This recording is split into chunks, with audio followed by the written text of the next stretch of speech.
Okay, so let's start with some ideas for the string. Obviously, you're going to need a pair of scissors, but you can use any kind of rope or twine from home.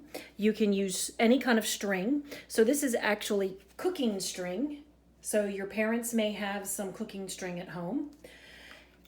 You can use an old belt. You could use an old chain. This is kind of nice because I can hook something at the end of it.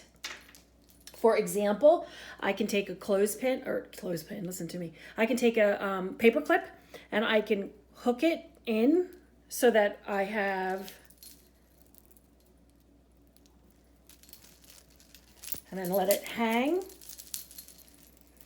And then I can hook something on that right here.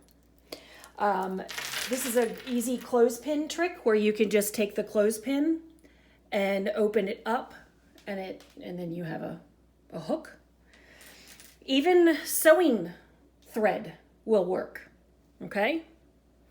So now I want to talk about ideas for your bob. The key here is to have a heavy and a light bob. So here are some ideas. So you could use batteries. I don't have any D or C size batteries, but you could use maybe 1A and then go ahead and use a large C battery, or maybe use one battery by itself and then a whole bunch of batteries together. And I'll show you how you can do that in a moment. How about a rock? Obviously, if you're going to use a rock, you should be doing this outside because I do not want you to hit or break anyone or anything in the house. But you can find two rocks, one significantly heavier, one lighter. Okay? This is probably going to be the most popular. Just get an empty bottle in your house and fill it with water. So you can go ahead and you can take string, tie it to the neck of the bottle. This would be a lighter bottle because it's empty, and then I can fill it with water, and that would be a heavy bottle. You can use a container, like a swell container, or just a regular water bottle. Another option would be weights. This is a 3-pound weight and a 5-pound weight. And you can see that they have a big head and a skinny neck. So again, I can easily wrap string around that and tie a knot. Another option would be pots.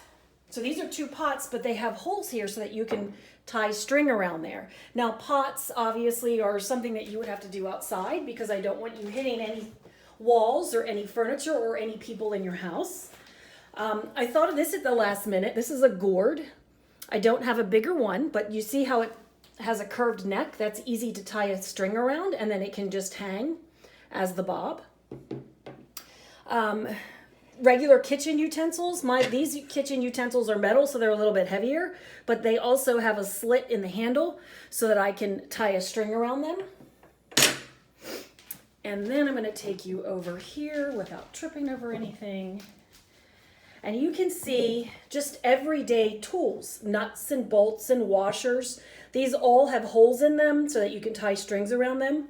So your parents probably have tools in the house where they have a lot of these. And you can use one for the lighter, and then you can maybe put 10 together to make the heavier bob. Okay? I'd like to show you this trick as far as what to tie the fulcrum on. So again, you can take a pencil. Notice how I put the pointy end into the table so that you don't poke your eye out, right? Do not tape anything to your furniture unless you have permission from your parents, because you do not want to peel off any paint or finish on the nice furniture. Masking tape tends to be very forgiving, but you can use regular tape, you can use packaging tape, you can use duct tape, you can use masking tape, but do not tape anything to furniture unless you have permission to do that. So this is a ruler, a pencil, and then this is actually a stirring stick for paint. I guarantee you have at least one of these 3 things at home. Notice how we hang them off the table, and then you might have to use a couple pieces of tape to weight it down on the table. And then what you would do is tie the string around here and let the string hang down. Another option, give me a moment to adjust my camera. Another option would be to take 2 chairs and like a meter stick or a piece of like a 2x4 piece of wood that you might have at your house. And you can go ahead and tie a string to it. So that would be right here. This would be your fulcrum point, and you would let it hang down. So what I want to do now is zoom in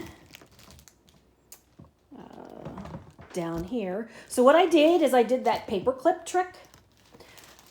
So I tied a knot at the bottom of the string, and I can hook things on here. So here's an easy thing to do. I'm just going to poke a hole in the bag, and then I can use this bag as the holder for my bob. So remember that battery trick that I told you? So first I can try it with one battery. So there's my bob. And then what I could do is I can increase the mass and make a heavier bob simply by adding more batteries. And there's my heavy versus light. So again, if you're using something simple and small like batteries, you probably can do this in your house, but don't be afraid to go outside. A swing set outside is perfect. If you have tree limbs that kind of hang sideways or horizontally, you can tie a rope to them and hang maybe those pots that I showed you. Heavier objects like weights and cooking pots, maybe even rocks too. You should do those outside for safety reasons. Please make sure that you're aware of every living thing in your house around you before you swing your pendulum. Make sure that you do not have pets or aquarium filled with water, glass objects that you could knock over and shatter and break, right? So you want to have a clear swinging path. And again, you must have parental permission to use any of this household equipment and to be able to pick a location to safely swing your pendulum. Mom and dads, please don't kill me, but we just have to try this at home and give it a try. Okay, thank you.